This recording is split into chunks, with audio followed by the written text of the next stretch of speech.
বিপরীতে আগুন। হরিমন্দির এলাকায় এশিয়ান হাইওয়ের পাশে একটি গোডাউনে আগুন। ঘটনাস্থলে পৌঁছয় দমকলের দুটি ইঞ্জিন। সেই ছবি আপনারা দেখাচ্ছি। রকি রয়েছে, রকির সঙ্গে কথা বলবো। রকি, কি কারণে আগুন লাগলো তা কি এখনো পর্যন্ত স্পষ্ট হলো? আর কিসের গোডাউন ছিল এটা?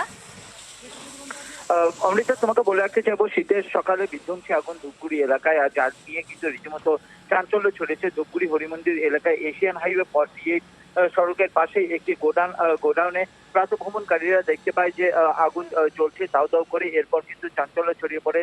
খবর দেওয়া হয় ধূপগুড়ি দমকল বাহিনীকে এবং সেখান থেকে দুটি ইঞ্জিন কিন্তু তৈরি করে সেখানে পৌঁছায়। প্রায় 2 থেকে 3 ঘন্টা ধরে কিন্তু সেই আগুন নিয়ন্ত্রণ করার চেষ্টা চালানো হচ্ছে।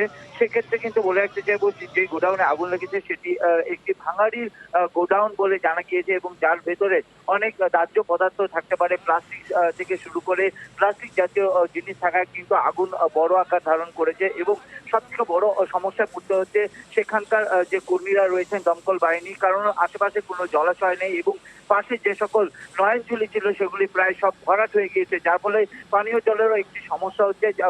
আগুন নিয়ন্ত্রণ করতে বারবার ইঞ্জিনকে দৌড়ে যেতে হচ্ছে নদীতে এবং বা স্টেশনে, যার ফলে কিন্তু আগুন নিয়ন্ত্রণ করতে সমস্যা হয়েছে। ঘটনাস্থলে ধূপগুড়ি থানার পুলিশ রয়েছে এবং সেই আগুন নিয়ন্ত্রণ করার চেষ্টা চালাচ্ছে। অমৃতা, বেশ ধন্যবাদ রকি।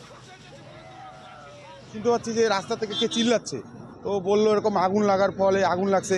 তারপরে ফায়ার ব্রিগেডকে রীতিমতো ফোন করে যাচ্ছে অনেকবার, সবাই মিলে 20 থেকে 15 বার ফোন করলাম, কোনো রেসপন্স না এদিকে। অনেকক্ষণ পরে মিনিমাম আধা ঘন্টা হবে, তারপরে ফায়ার ব্রিগেড আসলো। তাও তো ছোটো ট্যাঙ্কারের জল তো হয় না, বড় ট্যাঙ্কারও আসলো দেরি করে।